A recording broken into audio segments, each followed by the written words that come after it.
आज का जो टॉपिक है मध्यकालीन भारत के इतिहास के अंतर्गत सुल्तान बलबन का जो चैप्टर चल रहा था उसमें के अंतर्गत सुल्तान बलबन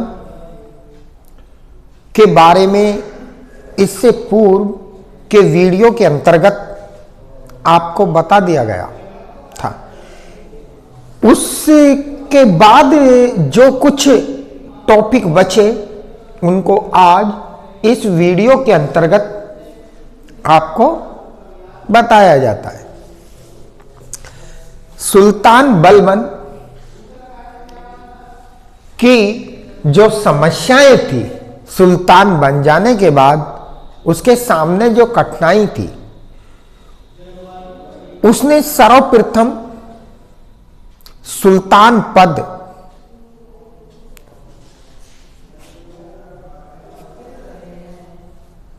के बारे में उसकी प्रभुता को शक्तिशाली बनाया और अपने आप को फिरदौस कृत शाहीनामा में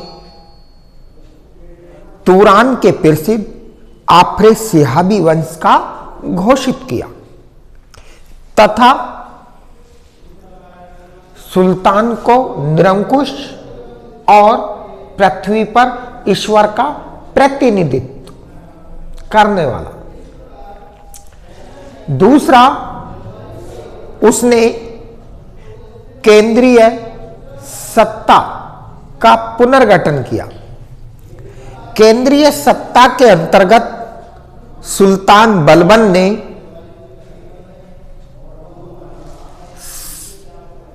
प्रांतों से लेकर संपूर्ण सल्तनत की प्रभुत्व सत्ता अपने हाथ में केंद्रित की। उसने सुल्तान की आज्ञा के बिना कोई भी कार्य या सुल्तान के आदेश का पालन न करने वाले अमीरों के विरुद्ध कठोरतम कार्रवाई को अपनाया। अगला जो पॉइंट है, हिंदू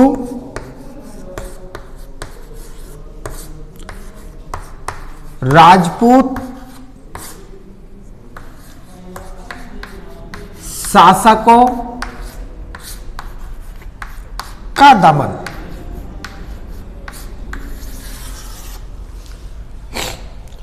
जियाउद्दीन बर्नी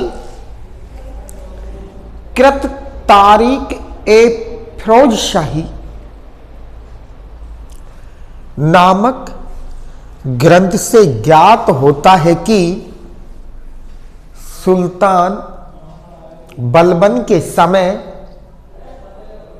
प्रमुख 4 प्रदेशों में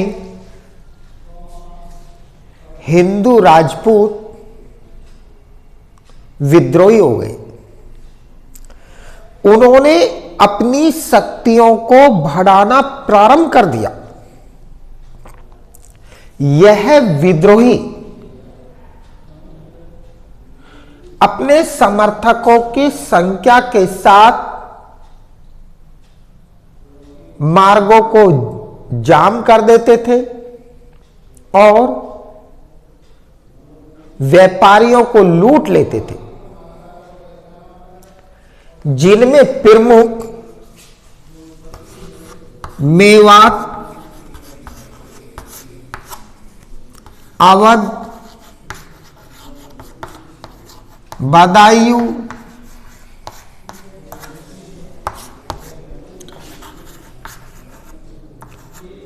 कटहर आदि।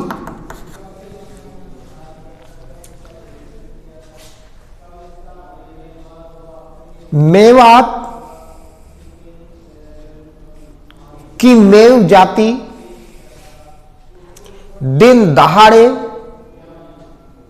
दिल्ली व उसके आसपास प्रदेशों को वह लूटते थे।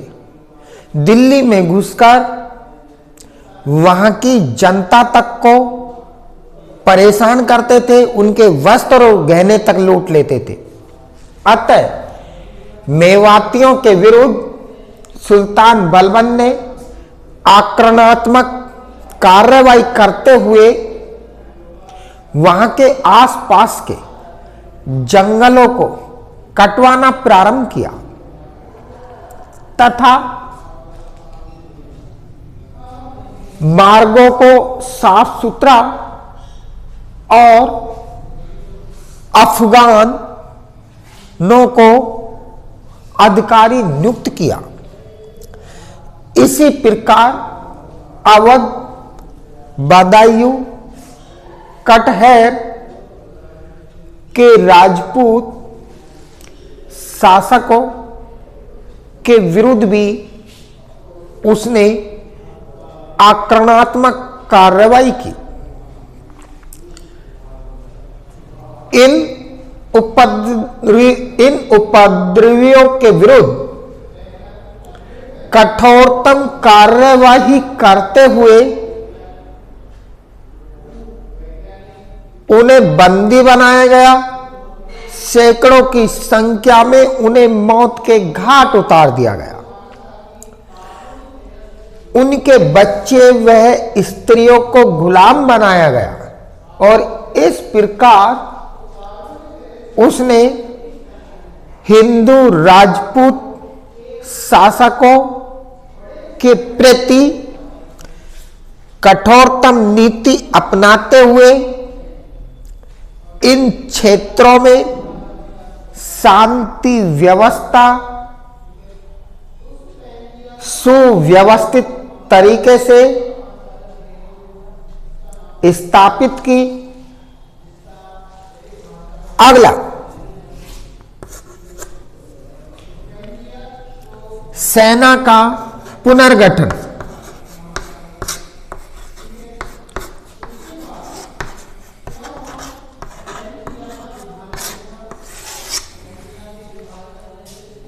सुल्तान इल्तुतमिश की मृत्यु के बाद दिल्ली सल्तनत की सेना लगातार होने वाले उत्तराधिकारी युद्धों के कारण दुर्बल व निर्बल हो गई। सेना में आलस्य उत्पन्न हो गया। अतः सुल्तान बलबन अच्छी तरह जानता था कि साम्राज्य की सत्ता सेना की शक्ति के ऊपर निर्भर है। इसलिए उसने सेना का पुनर्गठन किया। सेना का पुनर्गठन करने के लिए उसने योग्य सेनापति यानी कि जो सैन्य विभाग था आरिज ए मुमालिकात या आरिज ए मुमालिकात पद पर अपने विश्वास पात्र बेतर्क्स को नियुक्त किया।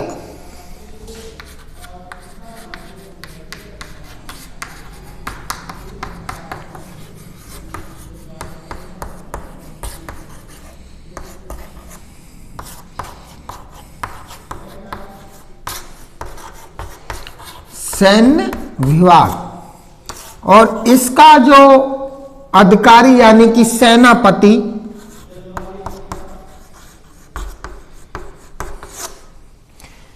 बेतर्क्स को नियुक्त किया। अतः सेना को चुस्त व फुर्तीला बनाया गया। साथ में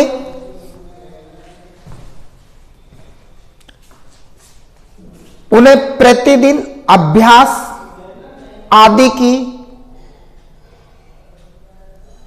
जो सुविधा होती थी सैनिकों को, वह क्रम उसने जारी रखा। जो पुराने सैनिक थे योग्य, उनकी या तो मृत्यु हो गई या कुछ सेना में थे, अतः उम्र दराज सैनिकों को उसने रिटायर कर दिया। सैनिकों को जो नगद वेतन की उसके समय में जो प्रथा प्रारंभ हुई, उसके स्थान पर उसने सैनिकों के वेतन बढ़ाना प्रारंभ किया। इसके अतिरिक्त वेतन के स्थान पर सैनिकों को जागीर देना भी प्रारंभ कर दिया।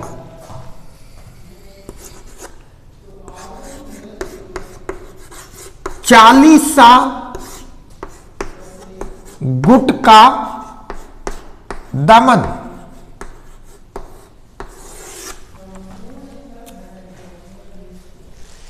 इस चालीसा गुट का गठन सुल्तान इल्तुतमिश ने किया था। अपनी प्रशासनिक शक्ति को बढ़ाने के लिए अपने 40 गुलामों का एक गुट बनाया और प्रशासन के उच्च पदों पर नियुक्त किया था।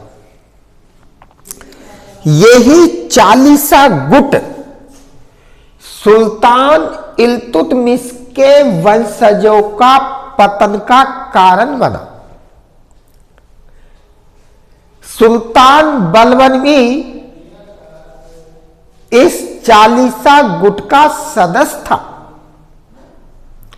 अतः जब वह सुल्तान बना तो वह भली भांति इस बात को जानता था कि जब तक चालीसा गुट के तुर्क गुलाम जीवित है, तब तक उसके विरुद्ध वह कोई भी षड्यंत्र रच सकते हैं। अधिकांशतः सुल्तान बलबन के समय चालीसा के तुर्क या तो गुजर चुके थे या उनकी संख्या कम थी, किंतु जो भी चालीसा गुट के तुर्क सरदार जीवित थे, उनके विरुद्ध सुल्तान बलबन ने सुनियोजित तरीके से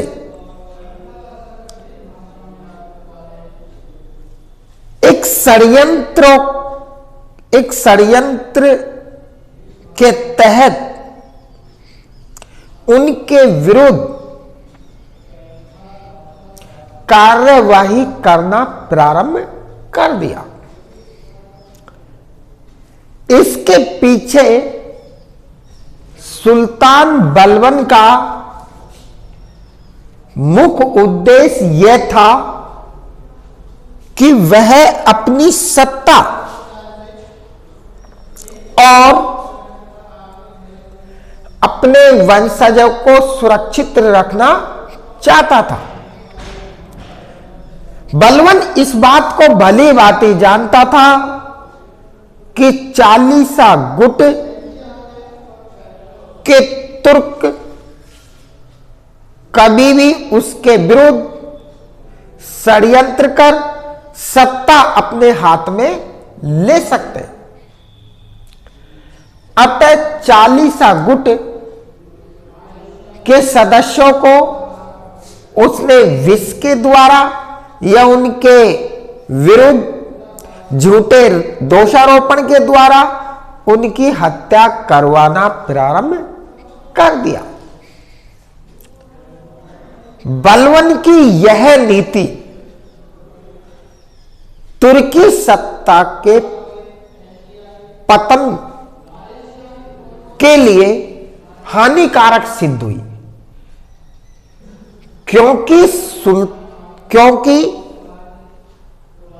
आगे चलकर खिलजी क्रांति का नेतृत्व जब जलालुद्दीन खिलजी करता है 1290 में, उस समय कोई भी योग्य तुर्क सरदार या तुर्क अमीर जीवित नहीं थे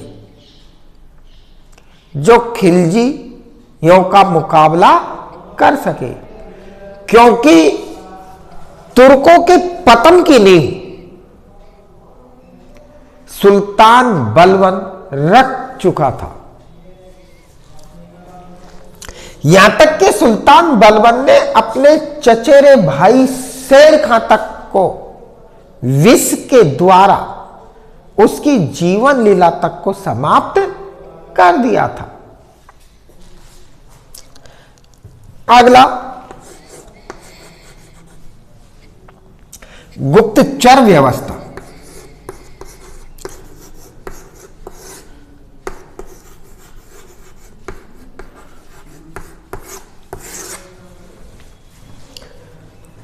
सुल्तान बलबन यह भली भांति जानता था, यदि गुप्तचर व्यवस्था सुदृढ़ नहीं है तो उसे साम्राज्य के अंतर्गत जो भी घटित घटनाएं होती है उसके बारे में कोई जानकारी प्राप्त नहीं होगी। अतः बलबन के समय गुप्तचरों को बरीद कहा जाता था।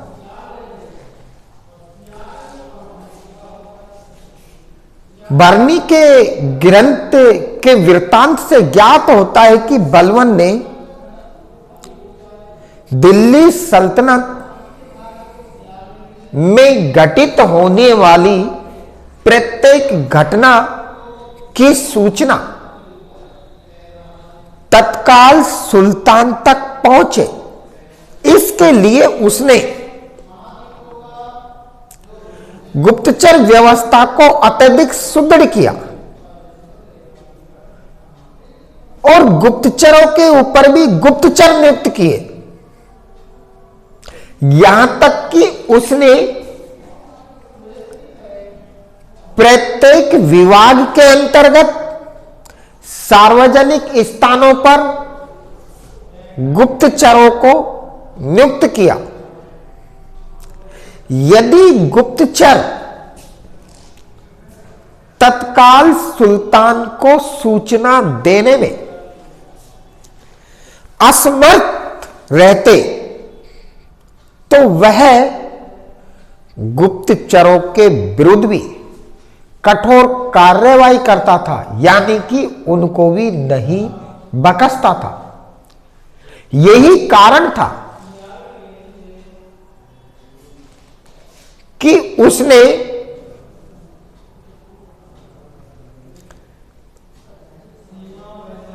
अवध के इक्तेदार मलिक आमीन, जो कि तुंगारिल विद्रोह में असफल हुआ, तो उसे मृत्युदंड दिया। इसके अतिरिक्त उसने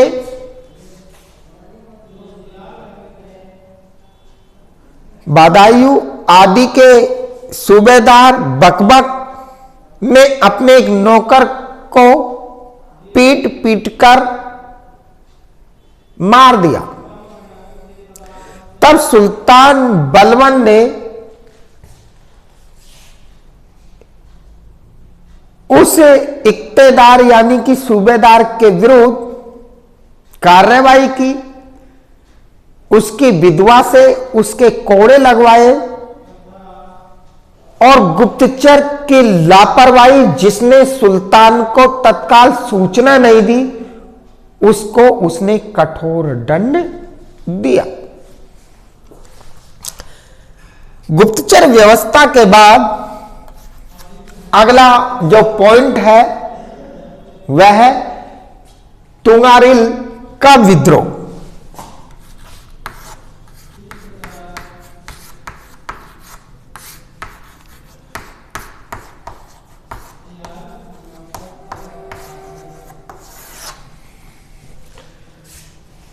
तुंगारिल सुल्तान बलबन का दास था, अर्थात गुलाम था। शाहीनी दास तुंगारिल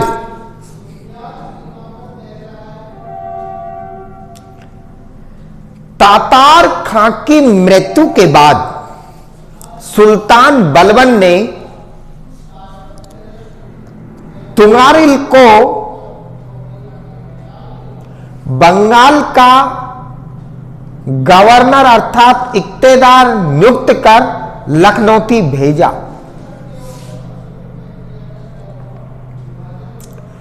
कुछ समय बाद तुंगारिल ने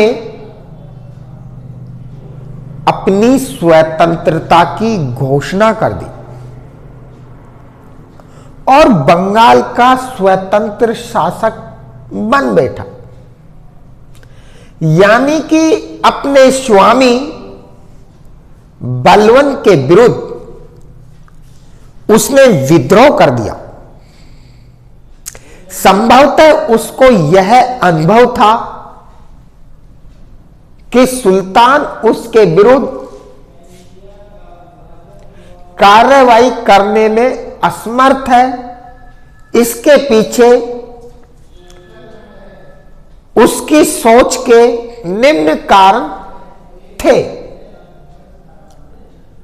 पहला तो यह था कि सुल्तान वृद्ध अवस्था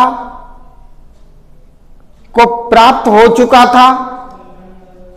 दूसरा, उत्तर पश्चिमी सीमांत प्रांतों में मंगोलों के बढ़ते हुए आक्रमण हो रहे थे। संभवतः इसलिए तुंगारिल ने अपने स्वामी सुल्तान बलबन के विरुद्ध विद्रोह किया होगा।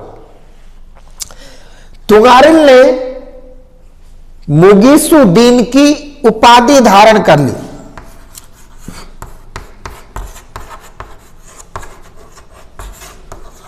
मुगीसुद्दीन की उपाधि धारण की। जैसे ही तुंगारिल के विद्रोह की सूचना सुल्तान बलबन को प्राप्त हुई, उसने तत्काल आक्रमणात्मक कार्रवाई करते हुए अवध के सूबेदार मलिक आमीन को भेजा, किंतु वह तुंगारिल से पराजित हुआ। इससे सुल्तान बलबन को अत्यधिक क्रोध आया।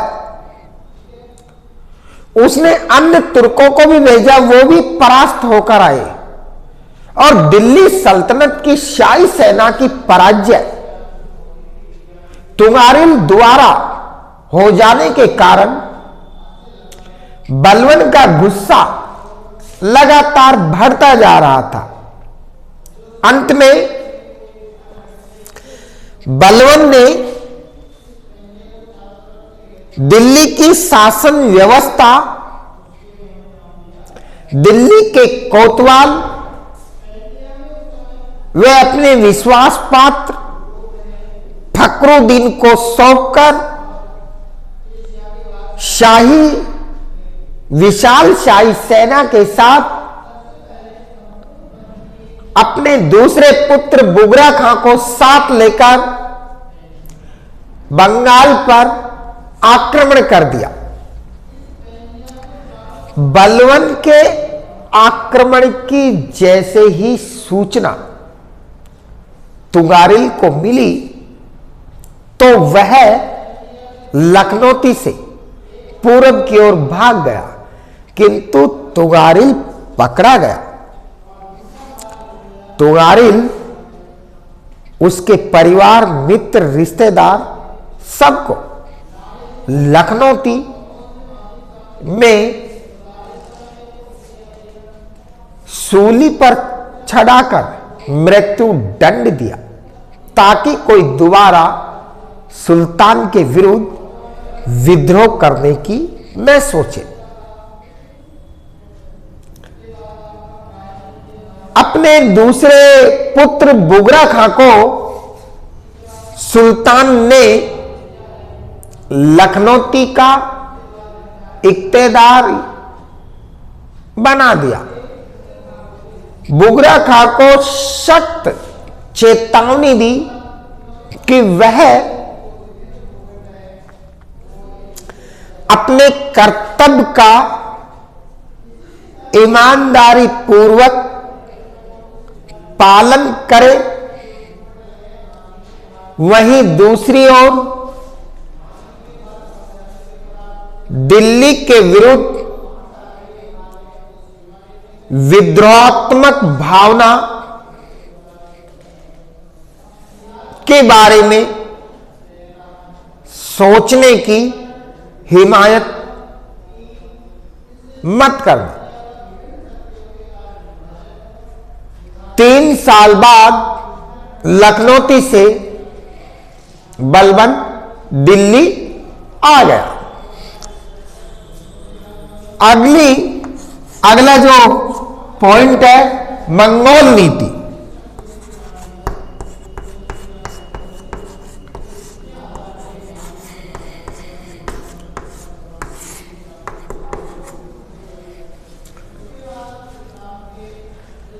सुल्तान बलबन को प्रशासन के बारे में अच्छी तरह अनुभव था।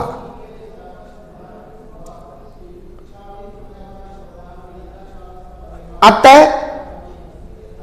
वह एक मजा हुआ राजनीतिक भी था, क्योंकि सल्तनत में सुल्तान बनने से पूर्व वह कई पदों पर कार्य कर चुका था। उत्तर पश्चिम में, विशेषकर सिंध नदी के पश्चिम में मराठशोरी मंगोलों ने अपना प्रभुत्व स्थापित करना प्रारंभ कर दिया। व्यास नदी को पार कर वह मुल्तान, उच्च, लाहौर, समाना, सुनामा आदि पर आक्रमण करते थे और भारत में मंगोल अपना प्रभुत्व स्थापित करना चाहते थे, क्योंकि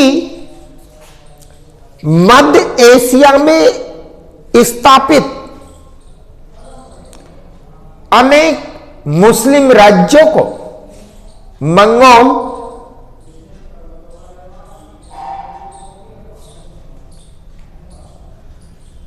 परास्त कर उन पर अपना प्रभुत्व स्थापित कर चुके थे। मात्र एक दिल्ली सल्तनत ही उनके प्रभुत्व से बची हुई थी। मंगोलों के बढ़ते हुए आक्रमणों को देखते हुए सुल्तान बलबन ने निम्न उपाय किए। पहला, योग्य अनुभवी पदाधिकारियों व सेना अधिकारियों की उन क्षेत्रों में नियुक्ति की।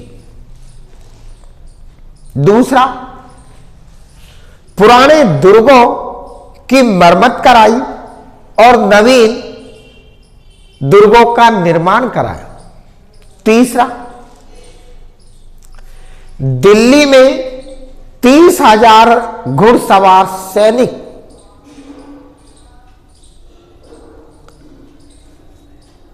स्थायी रखे।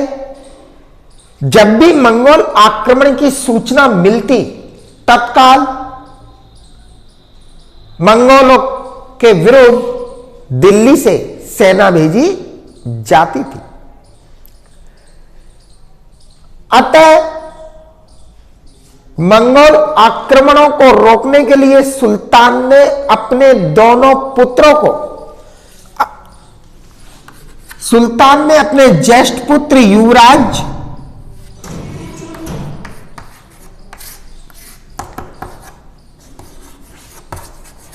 मोहम्मद खां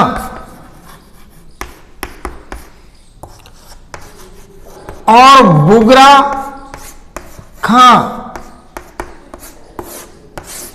को उत्तर पश्चिमी सीमांत प्रांत में नियुक्त किया।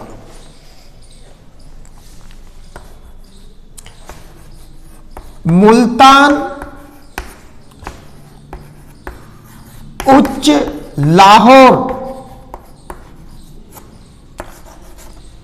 तथा समाना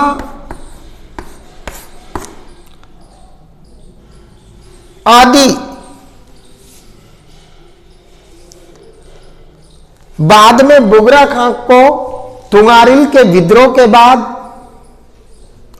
बंगाल का सूबेदार बनाकर भेज दिया जाता है। तब उत्तर पश्चिम का पूरा क्षेत्र युवराज मोहम्मद के अधीन कर दिया जाता है। उस समय 1285 में मंगोलों ने आक्रमण करना प्रारंभ कर दिया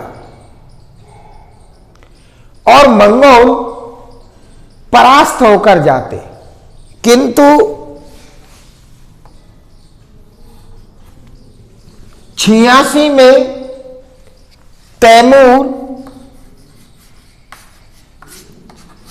मंगोल आक्रमणकारी का